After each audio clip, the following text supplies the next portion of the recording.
One of the first things the Bolsheviks did when they took power in Russia in 1917 was to sign a declaration of equality between the sexes. It was a great idea, but one which proved hard to realize during the decades of communism.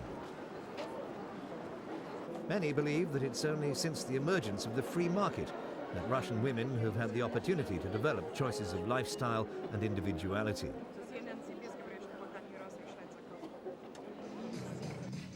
For the wealthy, at least, this seemed to be demonstrated when Moscow celebrated its third annual Fashion Week last November.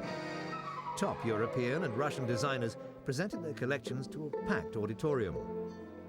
For many in the hall, it was a celebration of the new openings for talented Russians so long deprived of a real fashion industry in their country.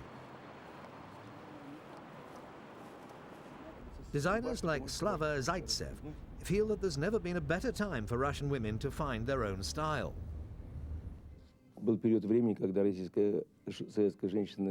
There was a time when the Soviet woman couldn't express herself because the system did not allow it. We were all builders of communism. There was no outlet for individuality, especially for women.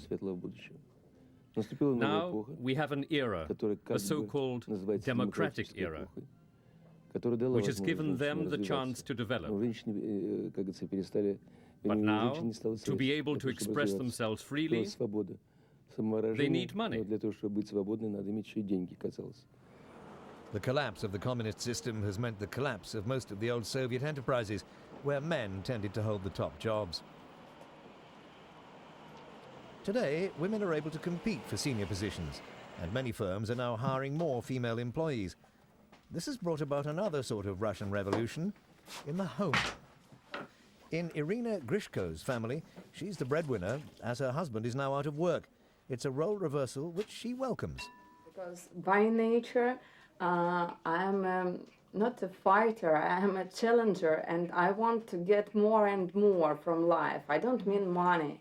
I mean that if I can realize my own abilities, I must do so, and I can see the results. Childcare in Russia has traditionally been in the hands of the Babushka, or grandmother, and Irina's children are looked after by her mother.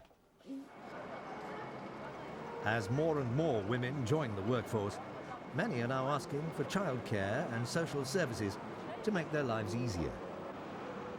But, as in some Western countries, such support for women in the workforce is not seen as a government priority. It's very hard for women now to get a job, become a mother, make a good living,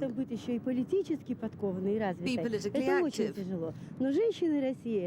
But Russian women are tough. It's not for nothing that the great Russian writers wrote that Russian women are the greatest of all. The ever-expanding group of professional urban women makes up the main readership of the Russian edition of Cosmopolitan magazine. Its staff are all too aware of the struggles facing the modern Russian woman. Struggles already fought and won by many of their Western counterparts. Russian women have to start thinking about things which in America are already forgotten, not forgotten, but I mean are so common, are so long ago achieved that people stop thinking about them really much. And like, for example, feminism, which is only starting to appear in Russia and takes sometimes funny forms and is going through will probably go through all the stages which this movement already passed in America. Young Russian women who were teenagers during the era of perestroika are now in their early 20s and feel that they have possibilities open to them that their mothers could never have imagined. They feel that life offers endless choices. I think everyone who wants to work now, who wants to develop, he has opportunity to do it.